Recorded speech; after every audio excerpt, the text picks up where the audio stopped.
તો ભારે વરસાદની આગાહી વચ્ચે વડોદરા ફાયર વિભાગ સજ્જ નવી અને હાલની બોટનું ટેસ્ટિંગ ચાલી રહ્યું છે। ફાયર વિભાગ પાસે હાલ 24 બોટ છે, તો જે પરિસ્થિતિ છે તેને પહોંચી વળવા માટે ફાયર વિભાગ પણ સજ્જ છે। બોટ જે નવી છે અને જે હાલની બોટ છે તે તમામનું જે ટેસ્ટિંગ છે તે પણ ચાલી રહ્યું છે। હાલમાં Vadodara fire and emergency services પાસે ટોટલ 24 બોટ છે, જેમાંથી ગઈકાલે આપણે સુરસાગર ખાતે 8 જે આપણી બોટ છે તેની અંદર રબર બોટ તેમજ ફાઇબર બોટનું ગઈકાલે આપણે ટેસ્ટિંગ લીધેલું હતું, કદાચ આપ લોકોએ જોયું પણ હશે।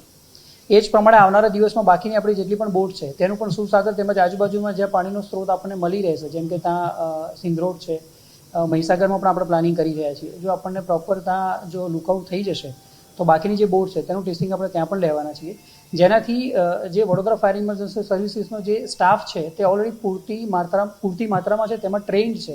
પણ ફરી પાછી એકવાર જે આપણી એક્સરસાઇઝ છે, રિફ્રેશમેન્ટ થઈ જાય, તેને ધ્યાનમાં રાખીને જે નવી બોટ્સ આવેલી છે કેટલાક ટાઈમ પહેલાં તેનું પણ ટેસ્ટિંગ થઈ જાય અને આપણા જે સ્ટાફનું છે તેનું પણ એક રિફ્રેશર થઈ જાય, તેને ધ્યાનમાં રાખીને આપણે 1 બાય 1 કરીને જે સુરસાગર ખાતે ગઈકાલે જે રીતે ટેસ્ટિંગ લીધું તે આવનારા દિવસોમાં બાકીનું બોટ્સનું પણ આપણે ટેસ્ટિંગ લેવાના છીએ।